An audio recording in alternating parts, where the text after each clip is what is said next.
pledge allegiance to the flag of the United States of America and to the republic for which it stands, one nation, under God, indivisible, with liberty and justice for all.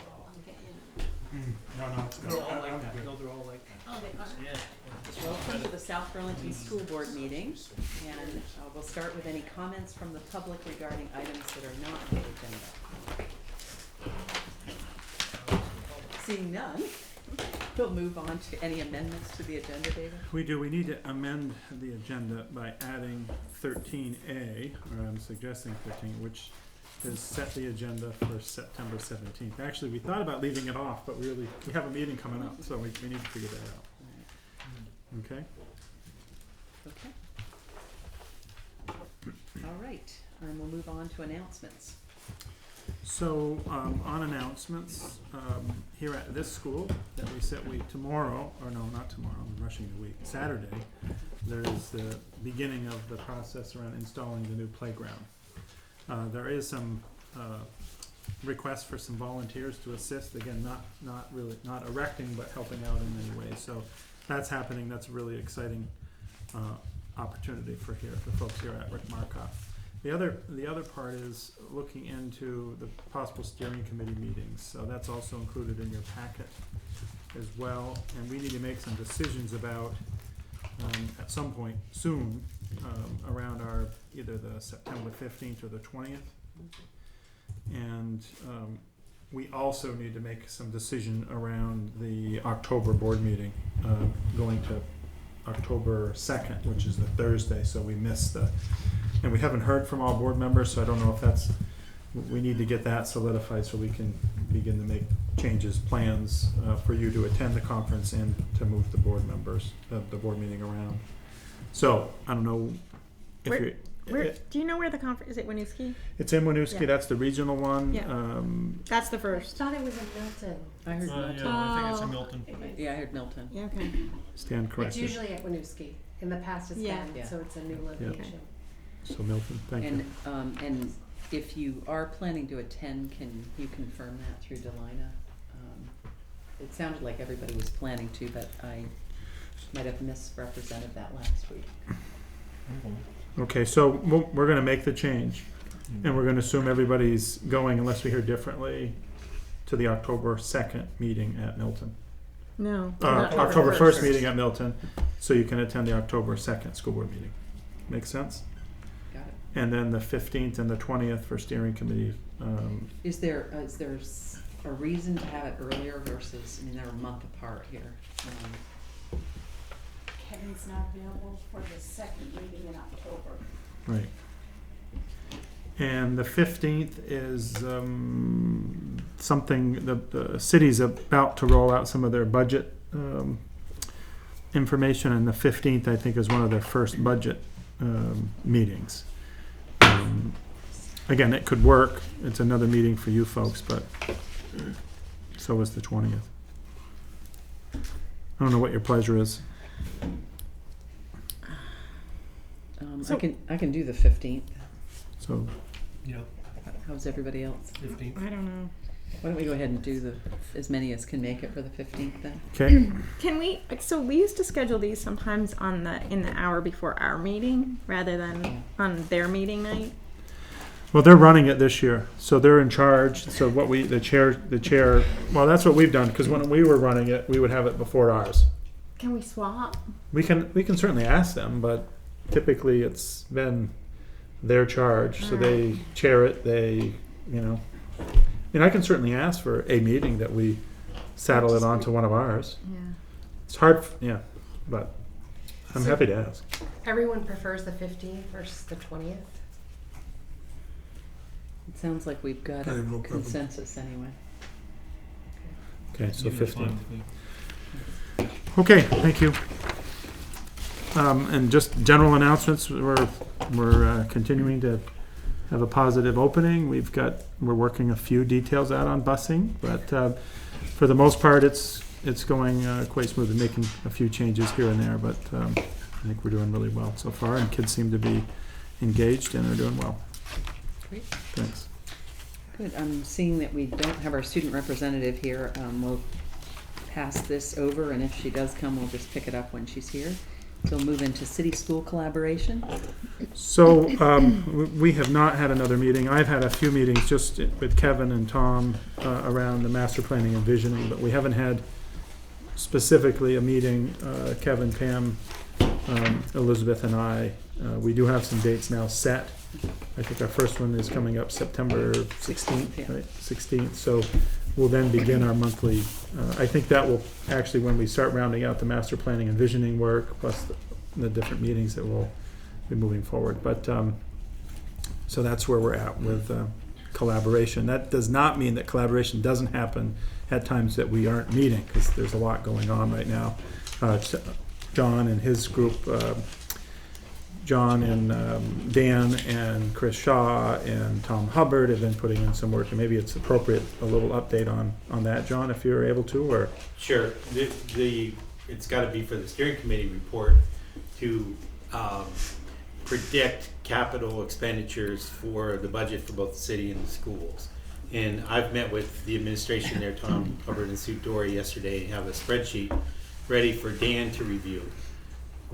When Dan is fine with that, we'll get a meeting with Elizabeth and David so that the school side is set.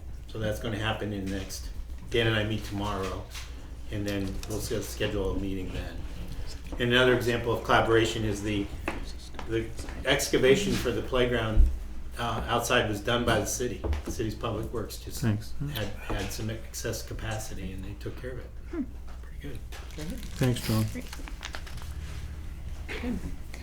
All right, we'll move on to agenda item 8, master planning and financial stewardship. I was hoping I would be able to give you more detail than I have. Things are coming together. Again, I shared some of the information with you last time.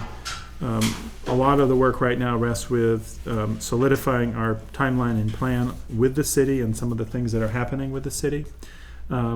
Actually, I should have, under announcements, also let you know about a public meeting that's happening at Garden Street. Some of you may know that already, but I do, just if you'll allow me to go back, there's a meeting for the owners that abut the property of Garden Street, which is Rick Marcotte, and that meeting is tomorrow at 11 at the municipal offices. So it's the design of Garden Street, which is the road that goes between Healthy Living and Trader Joe's and connects over to Midas Drive, which crosses over. So that is happening. So my point here is that the last thing we want to do is not be mindful of all the other projects that are happening, and we want to make sure that there's opportunity for collaboration and information along the way. So I'm a little bit challenged, although I met with Ilana today, and she was very helpful in assisting me with some of the mapping and strategizing some of the work that we need to get done. So it's really soon. We need to get this out. You need to see the draft. You need to see kind of the inner workings of all of what we're doing with the master planning and visioning process. So I expect by the next meeting, if not before, the board members will start to see some of that coming to you. So David, will we see a kickoff meeting at that point in time? Absolutely, Okay. absolutely. And obviously, I want to have you have a chance to see some of the thinking, the process, the involvement before we begin. So that's our plan. And then do we have district representation at the meeting tomorrow? Right now, I'm the only one right now. I found out about this today, although I definitely could have found out it sooner. But I'm planning on making sure that we have coverage there. So if you can't go there, again, I just want to be able to understand, what's going on. It is for property owners only, though. It's not for, the general public. It's a meeting that is for abutters, Okay. and we are abutters, obviously. Well, could say Doesn't that sound differently. good. I know that. Yeah, thanks. Okay, all right, let's shift, unless there's other questions from the board. Master planning, we'll move on to the superintendent's report. So I have for you today, I said last time I would provide you with a little bit of information around student enrollment. And some of you may be like, well, this is just way too much. Or some of you may want a whole lot more detail. The general piece here is that district-wide K through 12, when you look at this time period last year to now, we're down 26 students. Up above, you can see how we move through that process, the pluses and minuses I've provided for kind of the K to 5. The population for 6 through 8 at minus 69. And again, part of this is we have a smaller incoming 5th grade and a large departing 8th grade, which attributes to that number. And then at the high school, last time I think I briefly shared with some of our incoming 9th of being somewhere in that plus 41. But coming from the islands and again, this includes the Grand Isle area and Georgia, results in that uptick for us in that comparison at 9th grade of 38. And then you can see along the way. I am in the process, and I suspect some of you would like to know, like, how come, David, we go from kindergarten of 148 to 142 in the 1st grade? Is there things, what's happening there? And I don't have all those answers. I think it's important for us the quick and easy answer is that people move out, or what are the employment ties, or what are the reasons? I don't have those specific, that specific information, but I'm interested in finding that out. So let me just, and on the second sheet, provide you with a little bit of the breakdown by grade for each school, including the high school and the middle school. Let me just pause and answer any questions that you might have about our enrollment. Can you talk about the grade 5 again? Well, I'm simply grade 5. 5 to 6 with the Right, grade losing 5 four. is at 155 last year, and it moved to the 6th grade at 152 compared to the previous year of 192, which is a net result of minus 40. So it's, again, we do have the ebb and flow as you look at any one year group.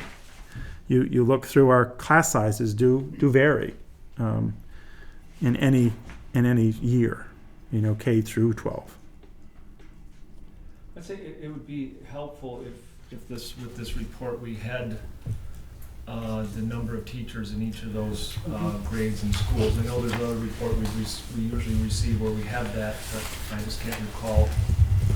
Yeah, it looks like this, Martin. I think is what Martin's talking about. It's a little confusing, but I'm happy to provide that to you too. We've made some decisions in some of those areas. What we forecasted in the budget for some of the schools were based on our best guess, particularly at the kindergarten. And in some cases, we were quite surprised. We thought 52 was going to be at Orchard, and again, 64 to 68. Again, I thought we were going to be slightly higher. I'm curious about what has recently happened at Orchard, because I thought it was slightly higher than 64 than what's currently reported. Yeah, they're also, the 1st grade class, Chamberlain is pretty notable. With a shift from 51 to 29. Correct. And then Orchard at 66 to 48. So Is that, that a school choice issue? well, if that were the case, you'd see a bigger uptick at Central. Yeah. Right. I think it's 33 to 29, isn't it, from Chamberlain? Yeah, 33 to Yeah. 29, which you got to go What am I across What am I year looking group. at here then? I think you were looking at Central for 1st grade instead of looking a little higher up at Chamberlain. I'm looking at 6 for Chamberlain, 51 to 29. What, No, am I that's looking at the wrong Orchard. thing? Well, we went from 51 that's Orchard to 48. 48 Orchard. Right. Okay, what am I looking at? This, Oh, you're right. I see, she's just going across. I'm doing the grade, but you're looking at a 1st grade last year at Orchard of 51. 51 going at to Chamberlain 29. to Chamberlain 29. That's right, because the previous year it was 33. It was a small incoming kindergarten class the previous year, I think. Yeah. I remember that was. Okay. Migration. Yeah. Well, again, part of this is I'm happy to provide you a little bit more of where we are in FTEs, and also I don't want to 100% tell you I can get all the answers, but I would like to know a little bit more about, where there are outgoing, what are some of the, what do we know, Yeah, David, I would like to know what impact, if any, programs and just kind of everything at the middle school with the loss of that number of students. Mm-hmm. Yeah, and maybe that comes out if we can get provided the number of teachers. Doesn't that chart show the average class size as Does. well? I mean, I think that's It does. a more helpful chart than Yeah. what this one is, if that Yeah, could be possible. no problem. with the I'm happy to schedule. do that. I chose to not get clouded with a lot of past years, and give you a lot more. I just wanted to give you an update on enrollment, because I think it's an appropriate time to do so. So do you recall any of the prior year history on the K through 12 total enrollment? My recollection is we've always hovered about 2,400. Correct, yeah, So we've kind of seen a slow, steady decline. And some of that's being offset with the incoming ninth grade correct. group. But we're still, this net impact of 26 down is one of the bigger increases I recall seeing. Well, part of it has to be the school choice, right? Well, At the high school. no- Well, the yeah, incoming- school choice for high school students. Right. Yeah, do we know what the Impact Act 129 has had? I can show, again, we're working on that, actually, part of our work with some additional financial analytical help with John's office is to work on some of these things like this around understanding implications long-term of choice. Well, we're for in, instance. relative to the Act 129 students that got grandfathered in, we're in the second or third year of that phase out. This is we are now in the start of the third Start year. of the third year. Yeah. So that, part of this could definitely be that 129 impact. Mhm. I can look into that. So anyway, It sounds like that, well, I guess it's only 5 less in, but the 129 impact wouldn't be felt at K through 8 though. That's right? No, And it's there's- high school. Yeah, And that's there's true. Yeah. negative Which is up, yeah. 74. but remember, a big part of your up is that 38. And a big part of that 38 is your island students. Again, we've had an increase in that number over previous years. But what Martin's pointing out accurately is that net decrease of 26 is not coming from the high school. So Yeah. that's, we're not seeing that. And these are real students, not equalized students. Correct. These are actual students. And when do we find out what that number, how that number has changed? The FTE, well, we have an October 1 count that we do, and then that will be the one that goes into the state, which calculates our equalized. Students. I think it's Yeah, October 1. that comes out by law on December 15th. Okay, But and we that's have for to next submit- year's budget is what that is. Yeah. For. Yeah, for, okay. And is that a 3-year average? 2. 2-year. So one way to look at the transitioning is to sort of look at the prior year grade. If you look at Right. the kindergarten in August of 2013, it's 148. So you look at 2014 going into first grade, it's 142. Yeah, kind of even drawing those arrows, is what I'm saying, you draw those arrows across, which shows you whether there's been in-migration or. So or a out. big one was sixth grade, a relatively small fifth grade compared to last year. Mhm. Yeah, just looking at what's going on, particularly you have that fifth to sixth seems to be, again, fairly stable. Mhm. We're lost, when you look to sixth grade, we lost some students, right, 192 to 185. Again, those Mhm. pose some questions to me around what's going on, so. So I'll keep you posted. I'll be happy to come back with a little bit more information on that for you. Thank you. Any other questions? All right, thanks, David. Mhm. All right, we'll move on to agenda item 10, administrative reports. So the first, and we'll be fairly brief, because I do want to allow, we do have a visitor around teacher licensing, Anik Cooper, that's with us. She's not really not a visitor, but this is her building. But part of, and again, this does tie a little bit to the item number 12 around teacher performance evaluation practice that the audit was done. But again, this is part of our administrative reports, and Stuart's kind of going to walk you through probably a review for most of you around our system. So Stuart, take it away. I know you have a projector on here. and we can Yeah, no, scoot a the little first bit. part is not the part with the projector, but I'm gonna turn it on just so it's all warmed up and stuff like that. The first part is just right now we still use the Danielson method. We haven't done a lot of changes, though some of the things that you'll see tonight related to the new teacher statewide licensing system will impact. We'll have to change some of our paperwork to reflect what are the core teaching and leadership standards, because when we walk you through that, you'll get a better sense. And so this is beginning, I've given you 2 reports in the last couple of years. One about how the Danielson method works, the 4 quadrants in terms of planning, behavior in the classroom, instruction, and professional, and that we have rubrics and we evaluate teachers and supervise teachers using that model. And also the state work that was being done, which is what we're going to talk a little bit about tonight, which is the question of the core leadership standards and better ways to both evaluate teachers. In other words, is there going to be a state evaluation method, which is something the federal government has been pushing? Will it be tied into student outcomes in any way? And that still is not clear. But the other part is the part which is, what will teachers be asked to do to stay licensed?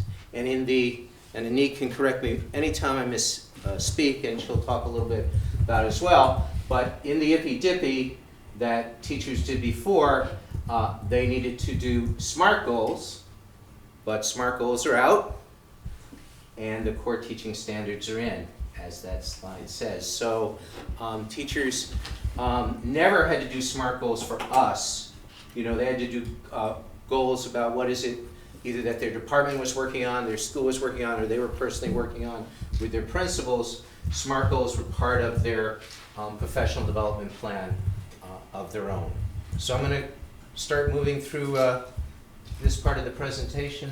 If anybody has any questions, and Anik, just feel free to chime in if I misspeak, and we'll find out if if this remote actually works. John can maybe push the arrow button for you behind you, John. Sure. Well, let me just try one thing here, John, before you, because I never know whether I'm going up or down. No, why don't you hit it for me? You helped me last meeting. Yeah. Well, I have the remote mount thing I could do. So, as I just said, there are some big changes. They are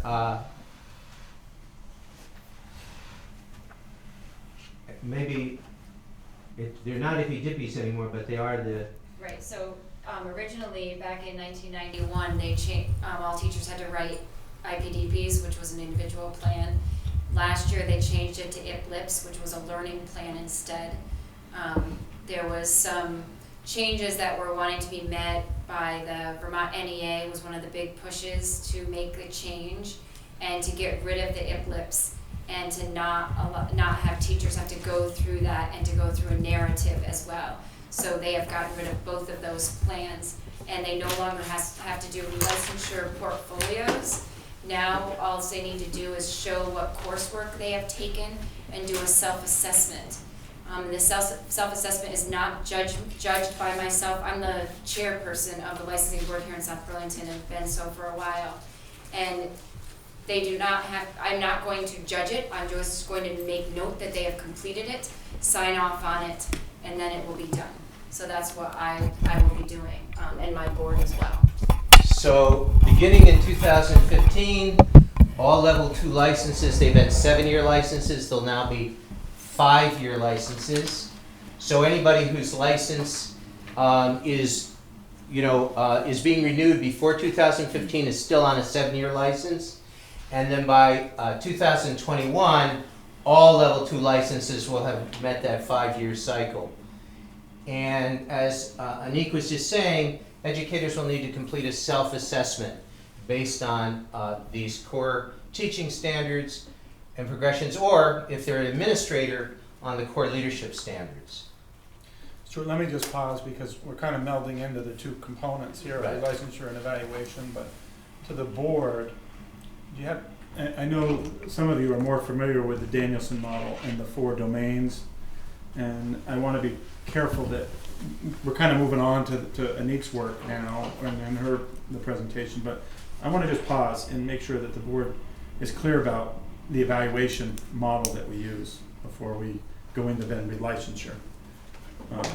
Well, I mean, I did mention it briefly, and I didn't come tonight with paperwork. Nope. You know, they've had it in the past.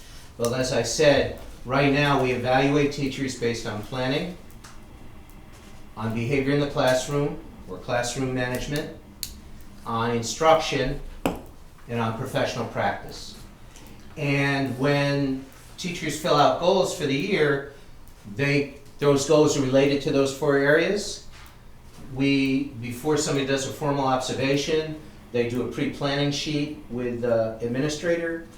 The administrator obviously is mostly seeing quadrant 2, behavior in the classroom, and quadrant 3, instruction when they go in, and things like professional practice, which is one thing, is a reflection of that observation, but most of the others are not observable at that time. They are in a report, you know, how you contacted parents, how you kept grades, all those things are professional practice, what kinds of things you did in the building to move things forward.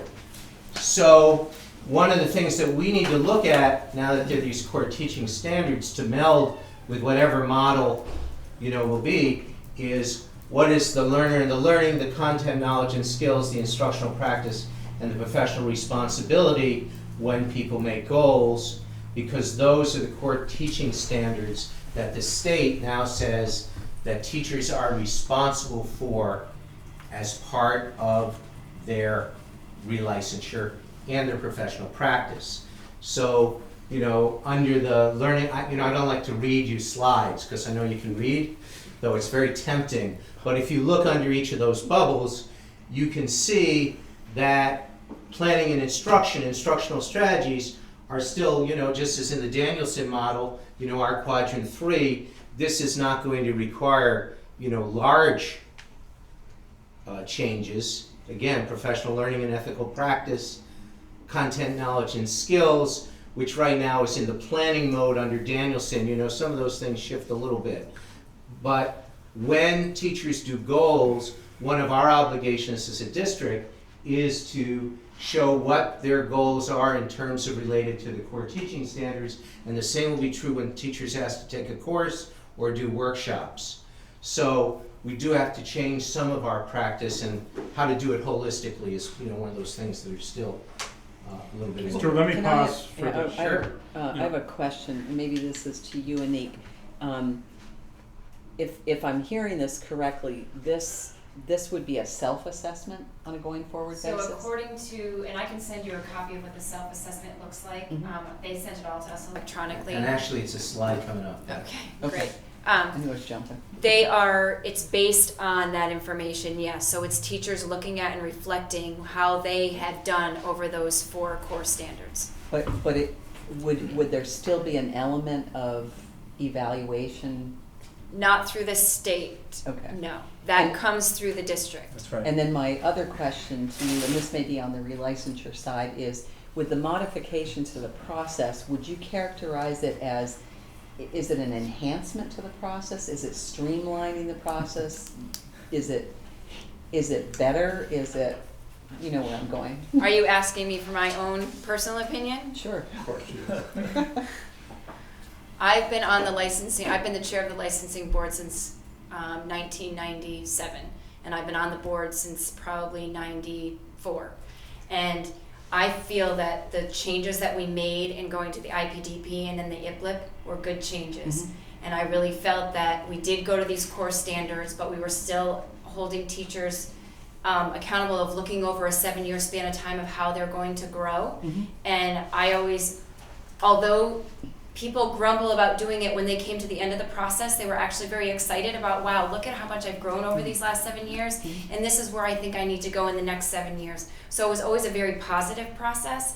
So I feel that this process, although it still has the core teaching standards, I feel that it's going to be, I don't feel that teachers are going to be looking to the next 5 to 7 The years. next period of time. They're going to be looking for the year, which is what the district asks us to do, is they ask us to look for the year on what our goals are going to be.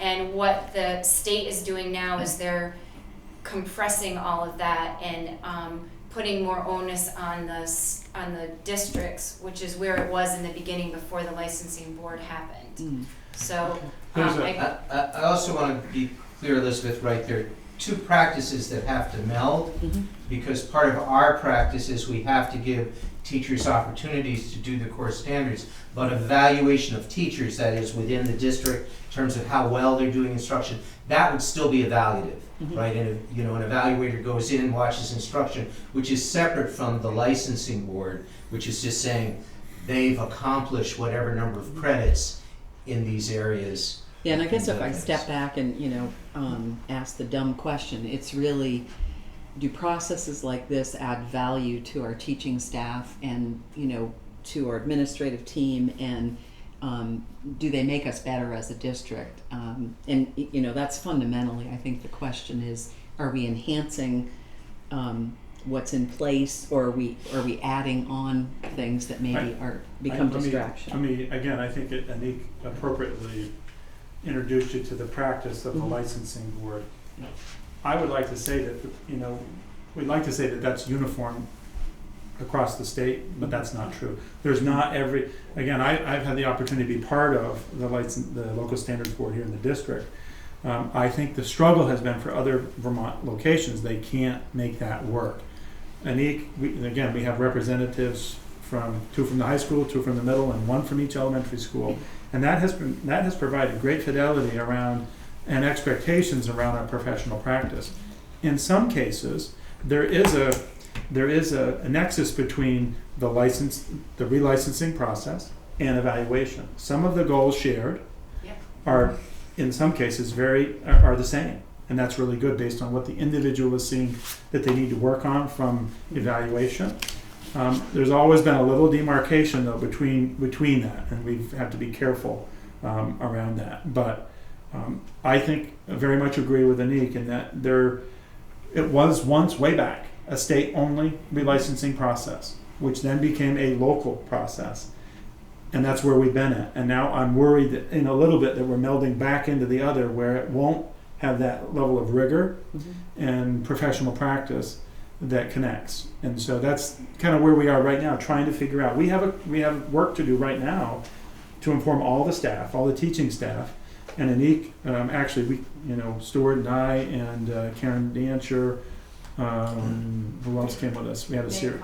Meg came. So we all came to understand and learn more about the changes, and we have to now figure out how to inform the staff, update them, and hopefully keep some level of reasonable rigor into the work. And, that's where we're at. And actually, I think the rigor comes from us, because this is the thing is about these standards is they have a really clear performance, what a standard looks like, what essential knowledge a teacher needs, and what are the critical dispositions. And as we modify our own local evaluation, that's where the piece is, because, and I'll show you as we come to these slides, I chose them the way, but it's really important because it does really lay out some things. So I just chose a standard because I didn't want to have every single one in front of you. And this is Standard 6 on assessment.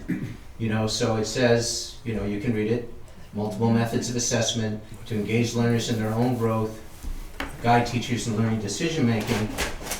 And so there are 9 performance standards for assessment 6. And again, there's a website, and Anik has slides, so you could look at all these. I didn't want you to have to read 9 performance standards in a board presentation, but if you look at 6A and 6B, and it would be 6C, 6D, and so on, it lays out what are the performances that you would have to see if somebody was successfully doing 6. So there's a clear expectation that we, again, have to begin to put into our evaluative system that we can look at these things. So the Danielson method evaluation system right now, there are 4 domains, and you're talking number 6. Is this an additional domain? These are standards. These are standards. So if those are the 9 standards or whatever you listed under the bubbles. Right. So okay. under standard 3 is instruction.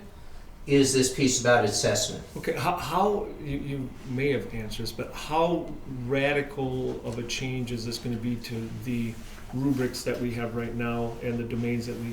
I haven't answered it, and I don't know yet, Martin. I haven't drawn the crosswalk, so to speak, completely enough to be able to say that or answer that question. But that's what a group of people will need to do. As a teacher, I'd say that I've been through the process, the Danielson model, and I worked with this because these came out last year, so the teachers that I relicensed last year, we had to use this.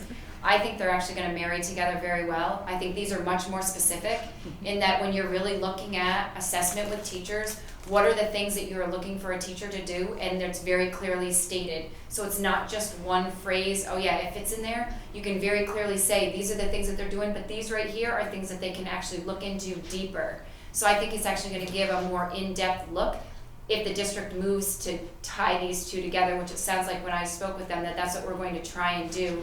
Because then teachers, when they're creating their goals, they can be always thinking, well, this is something I have to look at through the state as well in order to be relicensed. So, and that's gonna be the education that hopefully my board can give the teachers as we relicense them, as everyone comes up, because unfortunately, we can't do all the teachers at one time. We do them as they come up for their yearly or their 7-year evaluations. So are we changing our evaluation system to mirror this up, or are we required to change this? And is there a time frame that we're required to change, or is it just good practice? I think it's good practice. Yeah. The state has made different sounds at different times, so it's hard for me to know if all of a sudden it will become required. But I think we're ahead of the curve in starting to work. And I want to say this is where I think the big change happens, not so more in terms of what it looks like, because the Danielson rubrics often tell you what good something looks like, but it doesn't always tell you what is the knowledge you need to have in order to do that. So we come and observe, but unless we have a deep discussion, do our teachers understand, for example, the difference between formative and summative? You know, do they understand the multiple purposes of assessment? I would tell you a lot of our teachers do. They've done a lot of workshops around that. We provided workshops for that. But it just clearly states it within these standards. What is the essential knowledge needed to do this standard? And I think that will be very helpful. And the same is, what are the dispositions? You know, what does the teacher's performance have to look, not their performance, their, I had the word Actions. Several slides ago, but the actions and disposition. So are they committed to engaging the learner actively in their own assessment? And they take a responsibility, so you can see the aligning of the instruction, the assessment with learning goals. And actually, that's one of the pieces that, as we've switched from the Common Core, from the old state standards, we also have to change the assessments, and that sometimes comes later. All of a sudden somebody's changed the standard, they're doing instruction, but they haven't changed their assessment yet. This one clearly says, the assessment has to align with the learning goals. And that's something we've been working on. This will move it forward. So let me ask a Sure. tie-in question. So the Danielson model, what we have right now, in fact, we found out that it ties fairly well to our ends. Mm-hmm. And will this continue to be the case, that these core teaching standards are going to tie back to our ends? There's going to be a crosswalk with that? No problem. I think that'll be fairly, I think again, it'll tie even better, because again, the performance isn't going to change. Those standards, if you look at the performance standards, they are related to a lot what goes on to the Danielson model. And, performance is, what are the ends? That's the performance we want the students to have. But it will really be speaking, what is the learning our teachers need to have in order to provide and create that performance? And what are the dispositions? So I think it will only strengthen in time the model that we have and make it clearer language for people to talk about. I don't know if you want to I add to agree, that. and also the one thing that I realized when I went to the workshop last year to learn about the core standards that they had changed to, they really aligned to the Common Core standards, which is we as teachers are being held accountable to for our students. So it actually, when the state wrote those, the new ones, these core standards for teachers, they really took into account those Common Core standards that we're going to be holding kids accountable to. So they kind of really meld together, and that was my first reaction when I read them, is I said, oh my gosh, they really match up with what we're expected to do for students that they need to meet. So I think that I like the new standards. It was the Apple book before, which I thought was good, and I feel that this is even better because I think it's really aligning with the Common Core standards that we're holding kids accountable to. So, as I said before, some of the things we have to do in the next year so that when we start next year, some of them are larger than others, but one of them is, changing so that it's really clear when a teacher does their goals, what core learning standards are they aligned with. When they request professional learning such as courses and workshops, and that's not just for us, but also because of the state, that is a requirement of relicensure. So, and teachers still need to get credits related to their content area, right? So even though they have to say what's the goal area, if you're a social studies licensed teacher, you still have to take whatever number of licenses, credits in social studies are required in a 5-year period, which I assume is a minimum of 3, Correct. since it's always been that, Yes, 7 years. that's not changed. Right. So, again, I don't want to speak for Nick, so she can correct me if I'm wrong, but as she said, they basically are verifying the educator has completed the self-assessment. Yeah, and then they've taken a number of credits that they need. So one of the questions I have when I see the former slide is kind of where's the quality control with self-assessments? It's a great question. And our performance evaluations, it sounds like, if they're following we're following the core standards and we're doing the evaluation, but of course that doesn't get passed on to the relicensure. I mean, Right. we could disagree with the self-assessment, but that doesn't affect any of the Right. licensing process. So really, it's a Is that check. right? You have a checklist, and you're saying yes, they did it. Correct. Pass you through. Correct. So my board's job now will be to make sure that teachers have taken the amount of credits that they need to, and they have what they need in their content area, and then that they've completed the self-assessment. And then I will sign off on those things, then I will sign their state paperwork, they will send it in, and my signature tells the state that they've done the self-assessment and that they've taken the credits, Which is different which than is what we've different than done what before. it's done before. Because the self-assessment that was provided to the local standards board for relicensure, the board, ANIC and all, had to make sure that there was clarity around that self-assessment and how it met the Right, their appropriate goals goals. that they had. And I will tell you that, again, I'm proud of the local standards board here, in that there have been every single meeting, it's things that have been pushed back. They have to go back, further clarification, and I think we had, really positive, work that caused. And in some cases, we've had some situations where licensing, the date was beyond, and there was other mitigated actions that needed to So take place. let me just, so the licensure, as I have seen it before, has been an additional check on the quality of our teachers, and it sounds like, and I think our teacher quality is top notch, but it seems like that is going away as an additional kind of layer of a check on Yeah, less rigorous, qualifications of our teachers. probably. Thus Sounds presumably. like a pass-fail. Well, right, and Or it an sounds like audit, before yeah. there was, But the onus More remains on us. I think it's important for us administratively to work collaboratively on the implementation with fidelity of Right. what you're hearing, right? We believe that, as Anik said, the core standards and the Common Core have great merit. It's how we, ensure through the evaluation process that those are embedded and evaluated with fidelity, so we don't lose, the positive traction that we have, and work collaboratively. Because just to be clear, if we had a teacher who, through evaluation, we decided was not meeting the standard and we put them on a plan and they went either up or they went down or whatever happened, that wouldn't affect, unless they engaged in some kind of criminal act, their license at all. They would still be licensed in that area. We didn't have that. I mean, it was still their educational plan, and all Anik was doing was making sure they were following the plan and goals that they had laid out, and that whatever they did matched that. So it was one step more, and it definitely was some thinking, but it wasn't like, if they didn't like it, they said, well, I think you should modify this. Well, it It's, sounds, they I mean, didn't have the power to, you know, I mean, Yeah, unless I somebody really did understand that, something but it does sound like it was a little bit more of a, and correct me if I'm wrong, kind of a peer review type. Correct. Yeah, Right. similar to that, Yeah. yeah. Well, People this- saw it probably even more anxiety driven than that even in some ways. Right? Some people, Yeah. yeah, I would agree with that. Is it, so now that it's more of kind of a checkoff, is anything additional done at the state level to kind of review that and?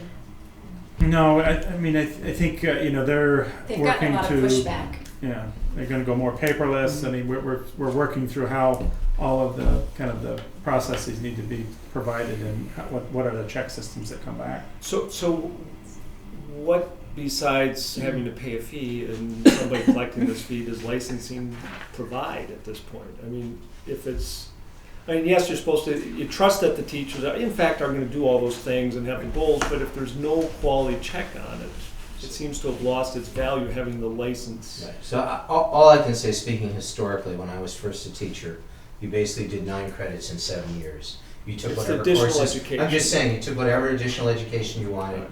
and that was it. And as long as you did 9 credits, you were licensed. Mhm. That's what it took. Maintain your. And maintained your license, right, after you got licensed. So then, you know, there was the local standards board, so this is not quite as far back as just take whatever 9 credits you want. Of course, that had to be in your content area, which is still true. And having a more rigorous, you know, local board. And I think what David said is really true. I mean, South Burlington has been very lucky. I mean, when Anique talks about her longevity on the board, those kinds of pieces really have made consistency, and we can be, you know, really speak that this has been a system that has worked for us, because we've had the same people really doing it for a while. And I spent 1 year working with them on the board. I can't remember because somebody left to it, and I sat in a year before I changed positions, so I can speak to their just their high level, but I'm not sure that statewide that was really true. So, I mean, is there, thinking beyond just the licensing, is there some reason to consider if there can be any ongoing South Burlington District peer review process?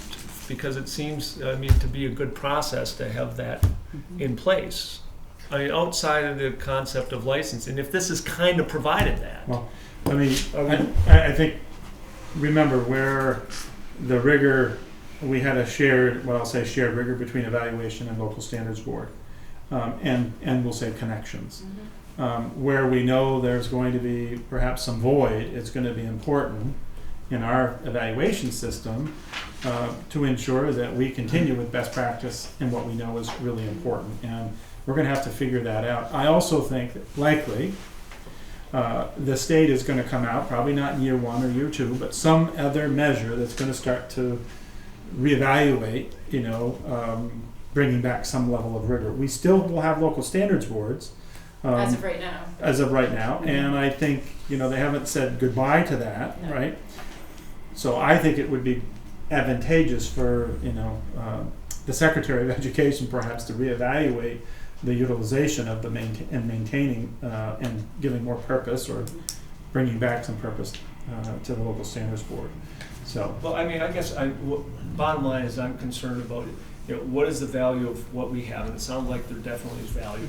And if this new system, if we're losing that value in it, can we make that up in some other manner? If peer review being one of them, if that's part of best practices that you're talking about, yeah, and if that makes sense. But it's just, I'd hate to see something that has worked for us go away without being But I replaced. just want to be clear about the 2 different systems, right? That was peer review in regard to your license. Right. When you start to talk about peer review in regards to your evaluation, which is what we have control of, Right. then you're talking about people in the same bargaining unit That's a having negotiated item. something to do with employment, because Right. the state is really clear on what the licensing system is.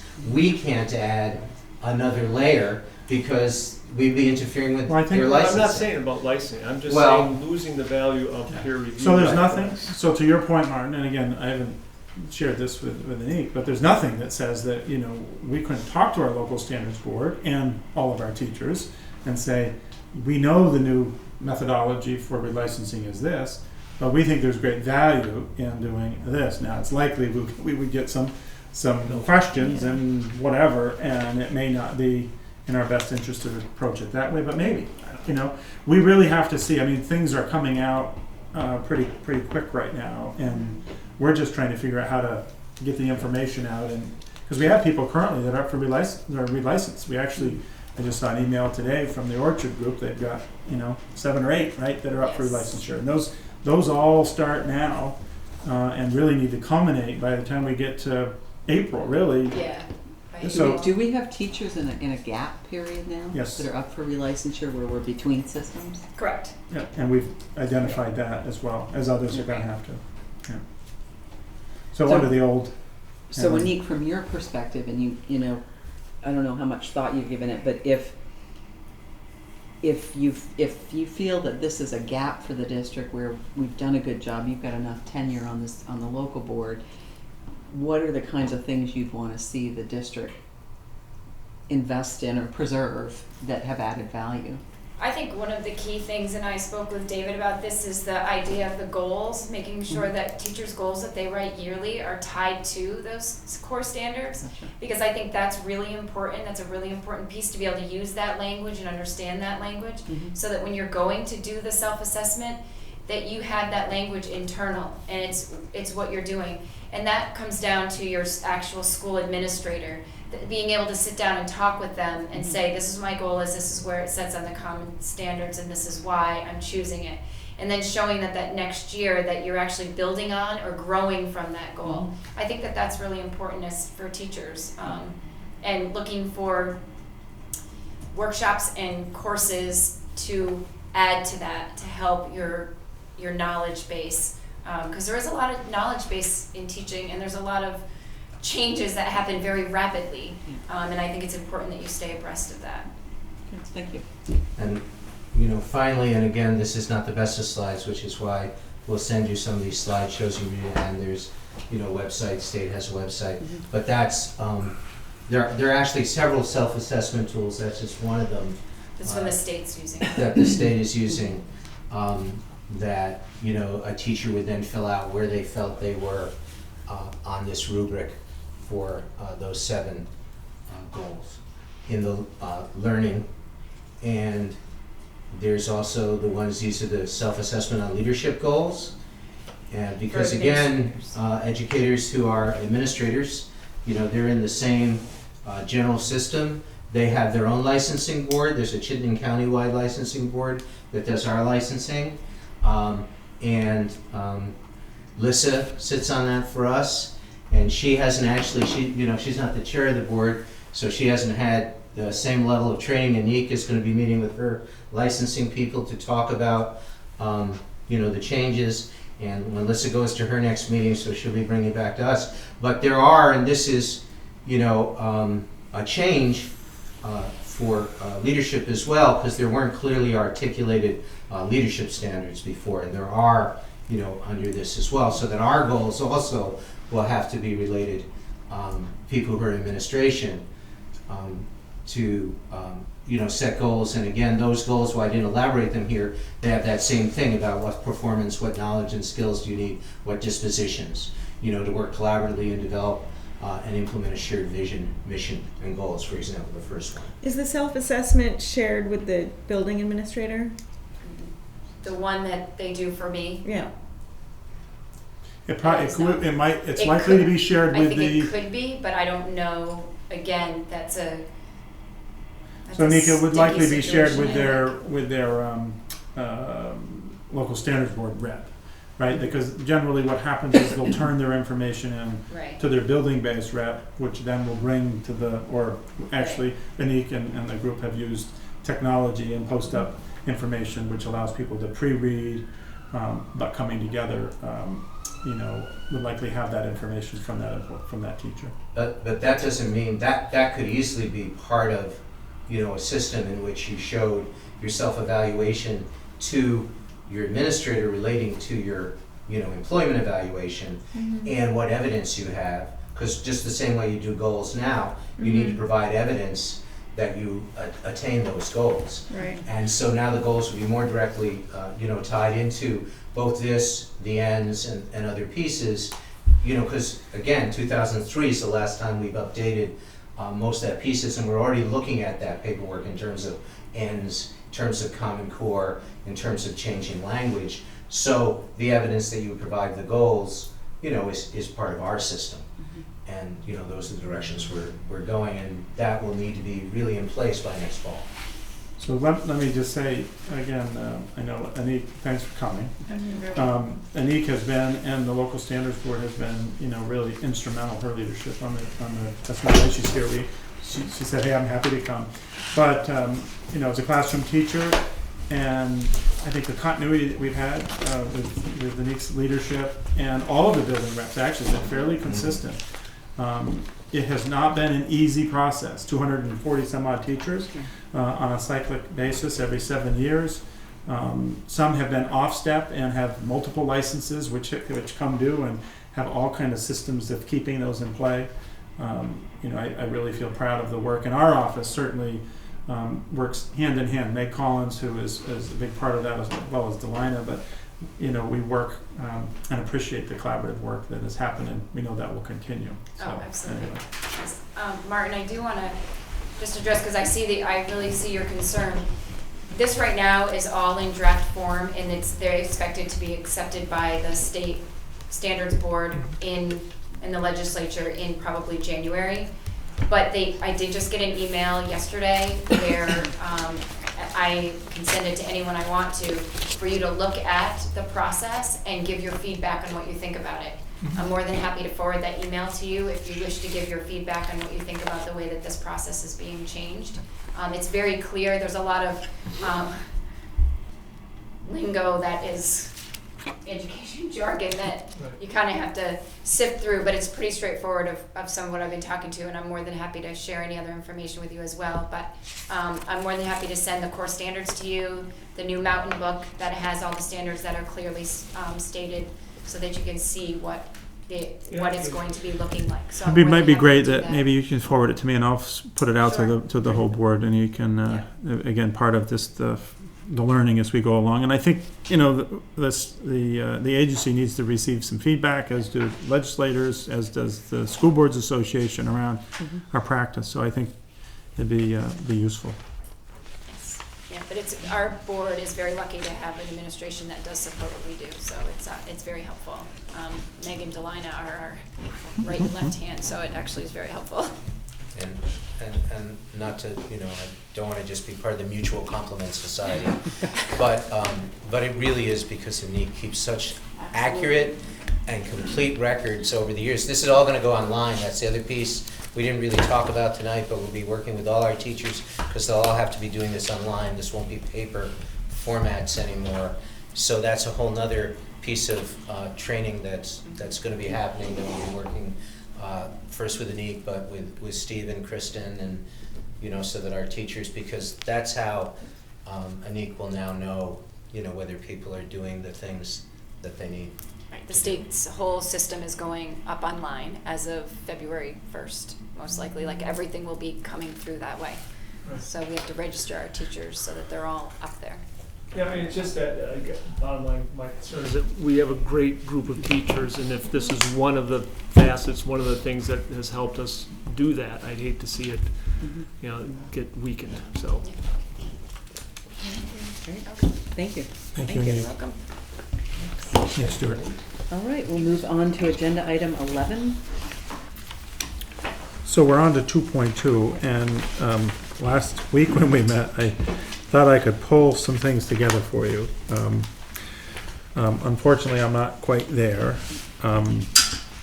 When we last talked about this, some additional evidence that would come into play, and after further review, I think there's a lot more, evidence that would be appropriate to add in here. So I'm working to incorporate that. I don't want to make you think that it's going to be totally complete, but what are the things that add to the treatment of staff that provide evidence in the form of whether it's surveys or feedback processes that we have in place, so that can be provided to you. So I'm working on it, and I don't have an update for you tonight. So, Okay, so we'll talk about shifting that. correct. Okay. All right, we'll move on to agenda item 12, audit of teacher performance valuation practice. So we're gonna do another push here. So Martin and I met with David. And You know, I asked for amendments to the agenda. I know. Oh, I know, but we're, Quite a while it's not ago. really an event. Well, it kind of is. But Martin and I met with Sarah Denny today at length, and she had a report for us, which she's gonna shore up a little bit and resubmit to us so that we can share it with you. And at that point, we'll be better ready to discuss it. I do think there initially needs to be a discussion in executive session because there are a few personnel issues in there. So. Okay. But not any personnel issues that are revealing anything about No. performance evaluations No, it of just- individuals. Right. Yeah. Sorry, I Yeah, should have said yeah, that. yeah. Yeah. The firewall was not breached. No. Okay. So when can we put that back on? The next meeting. Yeah. We I'm already have- assuming We already have a because- pretty full Yeah. agenda here. Oh, we can say, I liked the report. I think Yeah, I it thought did it was what, I good. think it did what we were after, so. Mhm. But Good. All right, and I assume we'll be able to talk about methodology and all that when we review. I would think so. Yeah. I guess the one question, well, we can get there when we're doing the next agenda, is whether she should be here for part of that day, David, Mhm. to answer questions and such. Well, I think first of all the report needs to go out to everybody because it's an important thing to be able to have some time to read through it. Sure.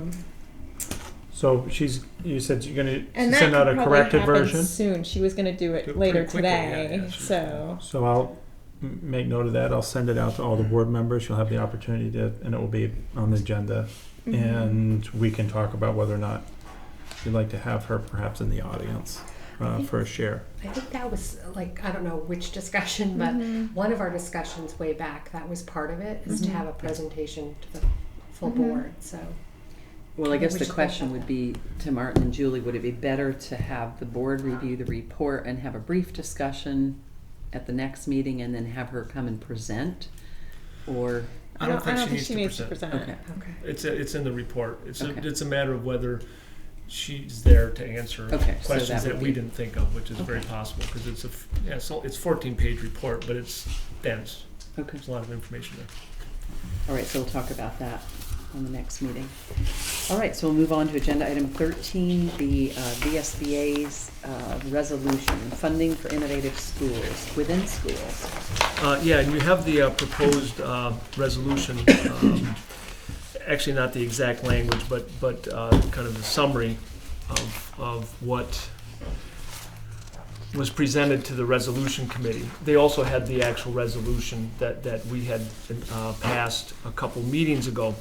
And the bottom line is the committee decide, what happens is that the committee looks at resolutions that have come from boards, and I think there were 4 resolutions that came from boards, and decides whether to recommend to the whole body of the VSBA at the October meeting, whether that should become a resolution of the VSBA. In other words, whether it should guide what it's trying to do in its legislative and other actions, lobbying to the Secretary of Education, etc. So it goes to the resolution committee. They decide that. Now, our resolution would still go to the whole membership at the end of October, unless we decide to withdraw it and go with their substitute language instead. And that's why this is up for action. And the rationale, part of the reason, as I understood it, that we wanted to go to the resolution committee and talk about this a little bit as well, was to see if there were any other programs like the Big Picture program, so that it would be more than just South Burlington. And there was not an awareness, there was an awareness of one Big Picture program in, I think, Rochester or Royalton, I can't remember which, but it's no longer there. And then there wasn't really any other kind of definitive kind of program like Big Picture. So it would be just for one school. And that kind of thing the VSBA tries to shy away from, doing an individual issue of a school. Mm-hmm. But what I felt from at least the committee members, there was definitely an interest in addressing actually the broader issues with respect to how 129 is working for school choice and for personalization of education, for some of the broader goals that they're the state and the VSBA is trying to achieve if it's undermining some of those goals. And that's what this substitute language is trying to get at. Not initially, they don't want to go right out yet and say, we want to get rid of 129. They want to have some ammunition for that, because the feeling of a resolution committee is that if we were going right after 129, money following, that fight was fought in the legislature, and our position essentially lost at that point, and it would lose in front of the VSBA greater membership, because most of the people would stand to not benefit from that. Right. So better to try to push for information to see really what the true impacts of 129 are, and then use that for the next move, which I don't know if it'd happen next year or the following year, but I thought that this made some sense personally. But I think we do. So it sounds like you're recommending we withdraw the original resolution that was sent to the committee for consideration and take action on the substitute language? That would be my recommendation, because from what I'm hearing, our resolution would not, there's no chance that it would pass. And I think this language is a step in the right direction.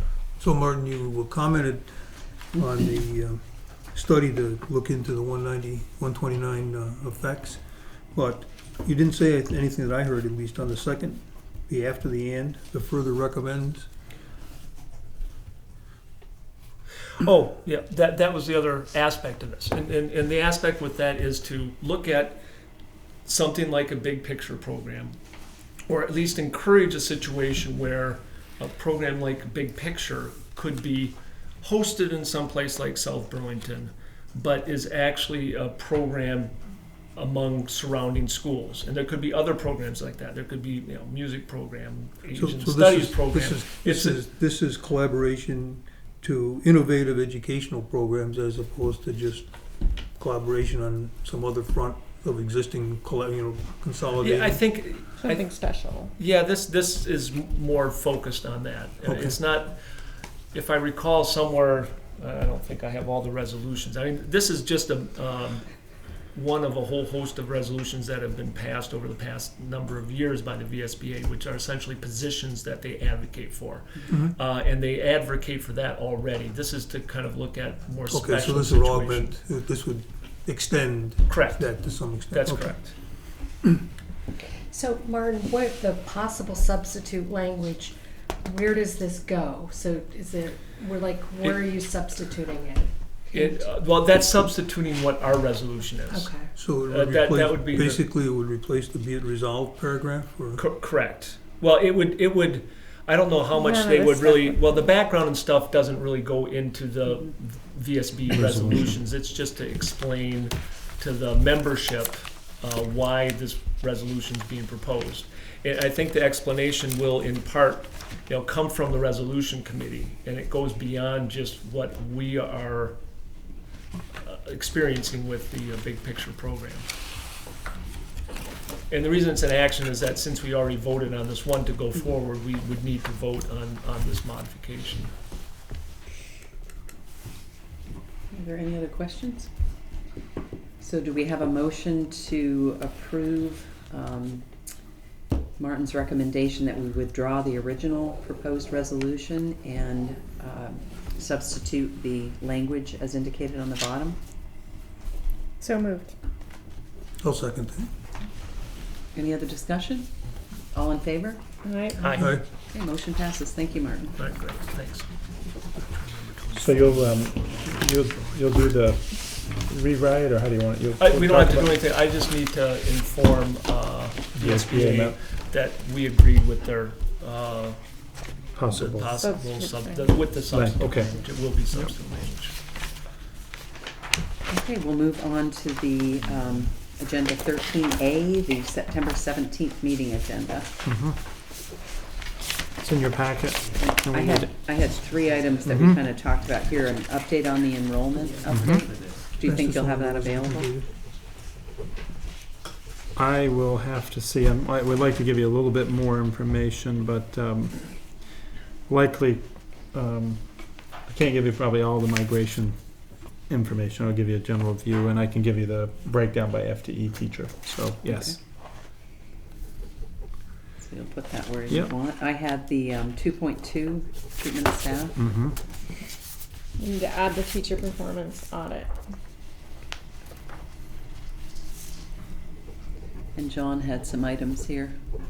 Mm-hmm. They're mostly housekeeping resolutions of things that are, 125, 3 days, resolution with the bank so we can draw the money out to pay for our projects. And the third one is investment allocation, slight change. And fourth is action item on proposal for public relations services. Okay.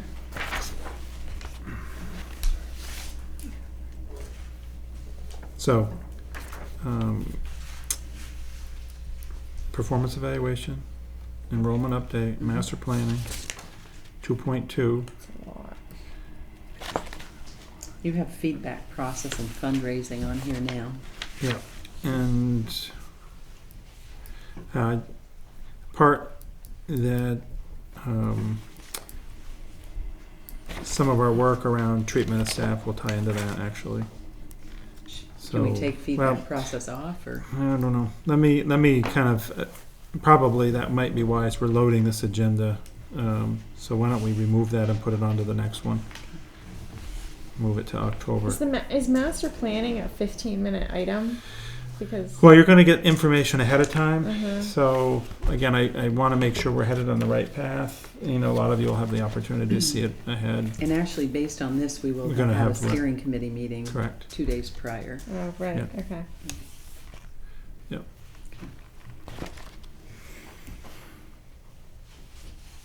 Do we have, is it we're not doing the subcommittee on 2.4, right? Nope. Doing them all as a group? Okay. We're still trying it. Okay.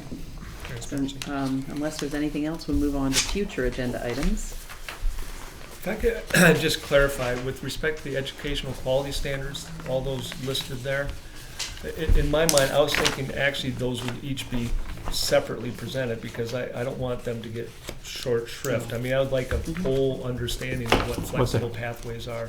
Yeah, it's fine how it's listed here, but when I was raising those, I was actually thinking those were each individual. Except they're all interrelated, Mark. Yeah? I mean, your personal learning plan Yeah. relates to the flexible pathways that you'll be taking through the school system, and the graduation requirements also relate to it that way, because if you're going one way to graduate and I'm going another way to graduate, that's part of the whole thing. So they're not, you can talk about them Standalone. separately, but I don't think it would really Well, serve. It may, Maybe curriculum content and continuous improvement plan are two Separate. somewhat th- separate. those would be Okay. separate. The Yeah, no, that's continuous fine. improvement plan has to come in front of you anyway under the quality standards, because you Right. have to now approve them in a way you Yeah, didn't well, that before. grouping is fine. It So- just seemed like yeah. So a couple things, you know, because this again has impact K through 12, but primarily 7 through 12, both the middle and the high school are working hard with professional development and training. So Patrick and his staff are going to be presenting, and it may make sense for us to include a component of their presentation to you, you know, the board, and similar to what we did before when Patrick provide you with an overview. We may do the same thing. I talked to Patrick briefly and Karsten as well. So you get a little bit of a flavor of how that implementation, what it is and how they're working to that. So we'll talk more about that So with you as well. is the intent here to do this in one giant swallow, or would it make more sense No, it's probably two to parse it and sequence two to it? in three, but some there are sense? some that go together. We haven't, I mean, Martin brought this up last time, these are things that We just didn't want want to to be lose them. covered. We don't know exactly when and how we're gonna cover them, just sometime in the next few months, we'll work them into the agenda so that they're coherent. And you can give some, I mean, what you helpful. were explaining earlier, Stuart, sounded like it made sense to address some of the things first as sort of a foundation for some of the other discussions. Right, some of them go together, some of them are, while they go together, can be a We separate will at the next meeting, we'll be able to give you a little bit of an update on when those are going to happen, because I know the high school and the middle school are going to do some presentation, and I'll make sure that Patrick and Karsten maybe can piggyback onto and come to a board meeting and provide that. So again, I know that's possible. I talked with Patrick today Is it specifically about that. possible to ask that the municipal planning grant on the airport be updated at the steering committee? So Sure. we can take it off our list? Yeah, Oh, that's a good idea. Maybe we can So put put it that on the the steering September committee. 15th agenda. And I have a question, about tonight's agenda. Are we not looking at minutes from our last meeting tonight? From our, Oh, yeah. It was, the turnaround, Diane, it's the week, Okay, usually I we have just- 2 weeks, It's a so holiday and then two. okay. normally, yes. I just, Good I was just a little observation. thrown off, sorry. Like, it makes perfect sense. Yeah, good observation.